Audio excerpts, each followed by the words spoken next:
Hello friends, welcome to राज मल्होत्रा जायज़। तो अब हम जो है India Japan military logistics agreement के बारे में जानेंगे और रिसेंटली हमने जो है जापान के साथ ये एग्रीमेंट साइन किया है। तो फ्रेंड्स, इसके अलावा आपको एक चीज़ मालूम होनी चाहिए कि जापान ऐसा फर्स्ट कंट्री नहीं है जिसके साथ जो है हम मिलिट्री लॉजिस्टिक्स एग्रीमेंट साइन कर रहे हैं।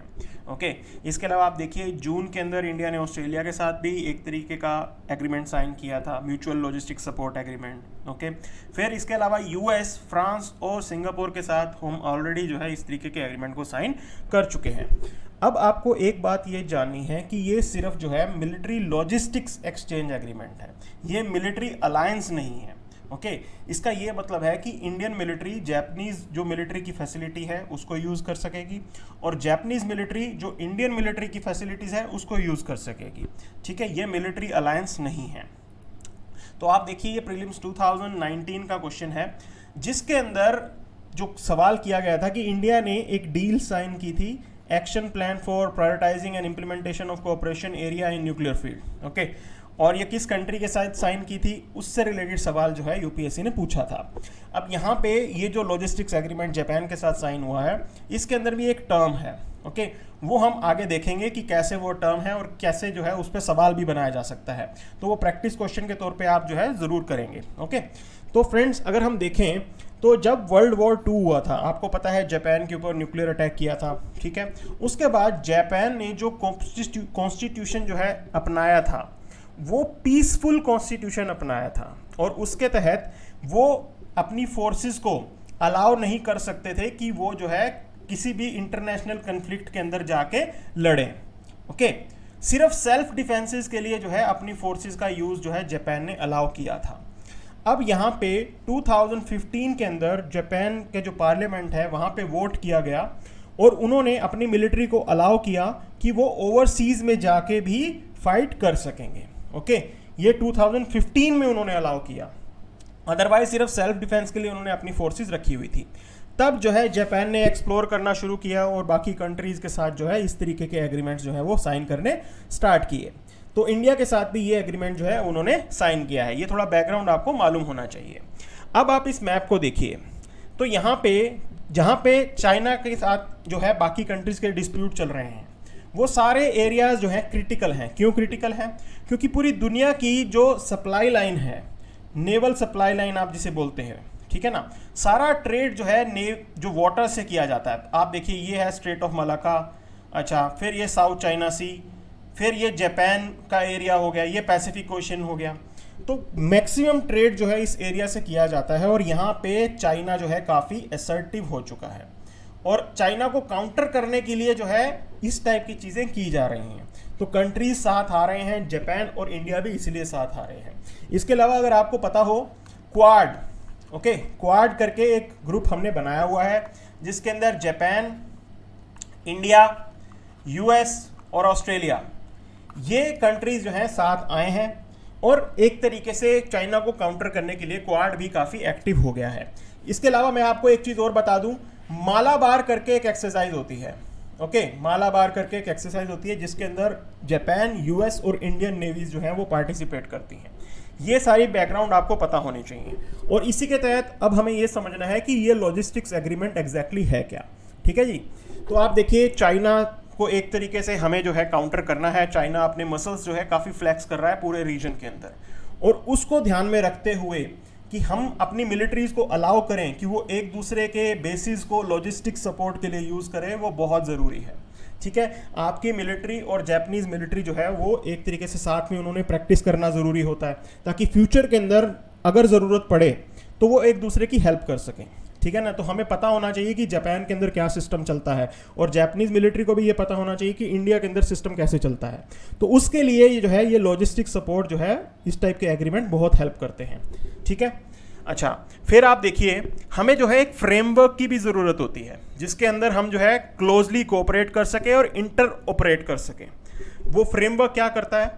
एक डॉक्यूमेंट हमें चाहिए होता है कि फ्यूचर के अंदर हम समझ सकें कि जापानीज प्रोसेस कैसे काम करती है और जापान को भी ये पता होना चाहिए कि इंडियन मिलिट्री बेस के अंदर क्या क्या चीज़ें जो हैं अवेलेबल हैं और कैसे सिस्टम चलता है।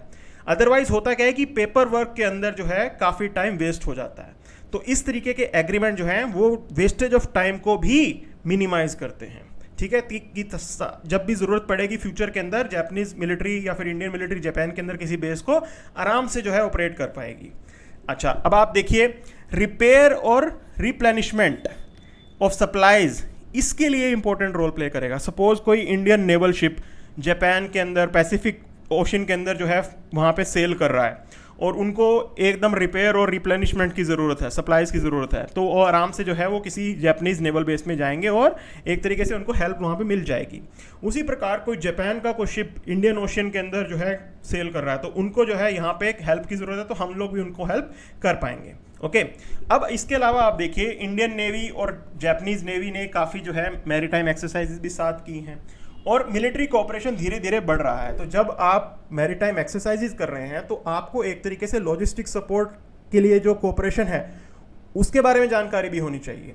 ठीक है, तो जैसा मैंने आपको बताया इस पूरे एग्रीमेंट को agreement on reciprocal provision of supplies and services कहेंगे। ठीक है ना, ये आप टर्म याद रख लेना क्योंकि क्वेश्चन जो है वो इस टाइप का बनेगा। Recently India signed a deal known as agreement on reciprocal provision of supplies and services. तो ये किस कंट्री के साथ साइन किया गया है? ओके, तो ये आंसर में बी गलत दे रखा है, ये जापान के साथ साइन किया हुआ है। ठीक है, उसी टाइप का क्वेश्चन जैसे हमने डिस्कस किया था प्रीलिम के अंदर पूछा गया है, उसी से रिलेटेड ये क्वेश्चन है, कुछ एक्स्ट्रा इसमें नहीं है, बट आपको ये टर्म जो है ये याद होनी चाहिए, एग्जाम पॉइंट ऑफ व्यू से ये इंपॉर्टेंट हो जाती है। ओके, अच्छा, इस पूरे एग्रीमेंट की टाइमिंग आप देखो सबसे क्रिटिकल क्यों है, क्योंकि बॉर्डर के ऊपर चाइना जो है काफ़ी एक्टिव है और इसीलिए इसकी टाइमिंग इंपॉर्टेंट हो जाती है। मतलब धीरे धीरे सभी कंट्रीज साथ आ रहे हैं और एक तरीके से चाइना को काउंटर करने का प्लान कर रहे हैं। तो उस डायरेक्शन में देखें तो this step is very critical and very important. Okay, अच्छा, अब आप देखिए कि फ्रेमवर्क बन जाएगा, हम साथ साथ कोऑपरेट कर पाएंगे। अच्छा, इसके अलावा क्वाड भी स्ट्रेंथन होगा इससे। ओके, फ्यूचर के अंदर सपोज अगर क्वाड का मिलिट्री कंपोनेंट आता है, मैं ये नहीं कह रहा कि आएगा, इन केस अगर आता है, इन दैट केस ये सब काफ़ी अच्छा रोल प्ले करेंगे क्योंकि आप देखो यूएस का बाकी कंट्रीज़ के साथ, बाकी जो क्वाड मेंबर्स हैं उनके साथ ऑलरेडी एक तरीके का मिलिट्री कोऑपरेशन है, तो इस तरीके का कोऑपरेशन इंडिया के साथ भी होना ज़रूरी था। ओके, तो यहाँ पे ये रोल भी इंपॉर्टेंट है, तो फ्यूचर के अंदर देखते हुए इस टाइप का फ्रेमवर्क होना हमारी हेल्प करेगा। ठीक है जी, अब आप देखिए कि हमें ऐसा क्यों करने की ज़रूरत पड़ी। तो देखो चाइना ने बहुत ज़्यादा एक्सपेंशन कर ली थी, चाइनीज़ मिलिट्री आपको देखने को मिलेगी कि हर जगह उनके बेसिस हैं, तो उन चीज़ों को समझते हुए हमें भी वैसी फैसिलिटी की ज़रूरत है। ठीक है, हमें Indo Pacific, Indian Ocean, South China Sea सब जगह जो है हमें जो है ऐसी फैसिलिटीज़ चाहिए ताकि कभी भी इमरजेंसी के अंदर जो है हमें उनको यूज़ करना पड़ सकता है। तो आप देखिए जब हम इस टाइप के पैक्ट साइन करते हैं तो हमें जो है काफ़ी हेल्प मिलती है। अब यूएस, फ्रांस, उनके साथ भी हमारे एग्रीमेंट हैं और वो जो है इंडियन बेसिस, जो इंडियन मिलिट्री है उनके बेसिस यूज़ कर सकती हैं, जैसे जिबूटी, गुआम, रीयूनियन आइलैंड। ठीक है ना, इनके बेसिस इंडियन मिलिट्री यूज़ कर सकती है। तो ये है ओवरऑल पिक्चर कि कैसे जो है कंट्रीज साथ आ रहे हैं, खासकर डेमोक्रेसीज। ओके, डेमोक्रेसीज यहाँ पे साथ आ रही हैं। ठीक है, अच्छा, अब आप एक चीज़ और देखो, जो जापानीज प्राइम मिनिस्टर थे शिंजो आबे, उन्होंने एक आइडिया प्रपोज किया था, वो डायमंड ऑफ डेमोक्रेसीज बनाना चाहते थे। ओके, कि सारी डेमोक्रेसीज जो हैं वो साथ आ जाएं और डेवलपमेंट में काम कर सकें। तो उसको ध्यान में रखते हुए भी इस स्टेप को देखा जा सकता है। ठीक है ना, तो इसी से पता लगता है कि कितनी वाइड डायमेंशन है और कितना इंपॉर्टेंट जो है ये एग्रीमेंट हमने साइन किया है। I hope this session is helpful for you guys. Please subscribe our channel. Thank you.